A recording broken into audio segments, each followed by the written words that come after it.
অনেক কারণে মেয়েদের সাথে কথা বলতে হয়, এটা জায়েজ কিনা, অথবা সামাজিক যোগাযোগের মাধ্যমে চ্যাট করা যাবে কি না, মেসেঞ্জার বা ইমোতে মেয়েদের সাথে চ্যাট করা কেন লাগবে?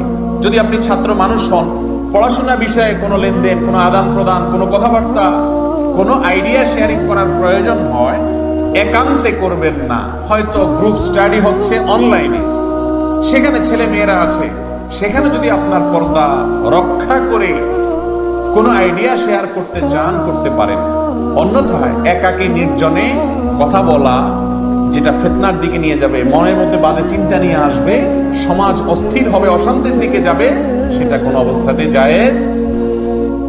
আপনার শুধুমাত্র ক্লাসমেট মেয়ে ছাত্রী আছে, ছাত্র নাই। নিয়ম হলো মেয়েরা মেয়েদের সাথে, ছেলেরা ছেলেদের সাথে আলাপ করবে এবং আইডিয়া শেয়ার করবে।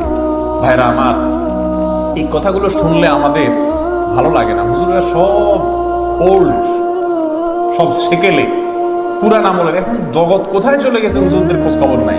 এখন হলো ভাব, শেয়ারিং, কেয়ারিং। এখন আর এই সমস্ত এই মান্দাতার আমলে সব চলে না, নাউজুবিল্লাহ।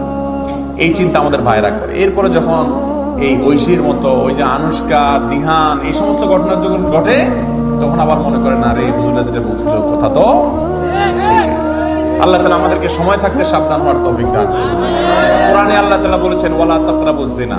আল্লাহ তাআলা এখানে বলেন নাই ওয়ালা তাজনু, জিনা করিও না। আল্লাহ বলেছেন ওয়ালা তাকরাবুজ জিনা, জিনার কাছেও যেও না, কারণ কাছে গেলে জিনা অটোমেটিক হয়ে যায়, ওদিকে চলে যেতে হয় মানুষের।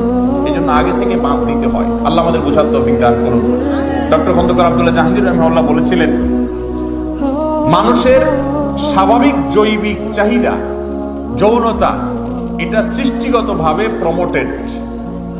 সৃষ্টিগতভাবে এটার জন্য কোনো ট্রেনিং, প্রশিক্ষণের প্রয়োজন। যদি এটাকে প্রমোশন করার চেষ্টা করা হয়, সমাজ অস্থির হয়ে যায়।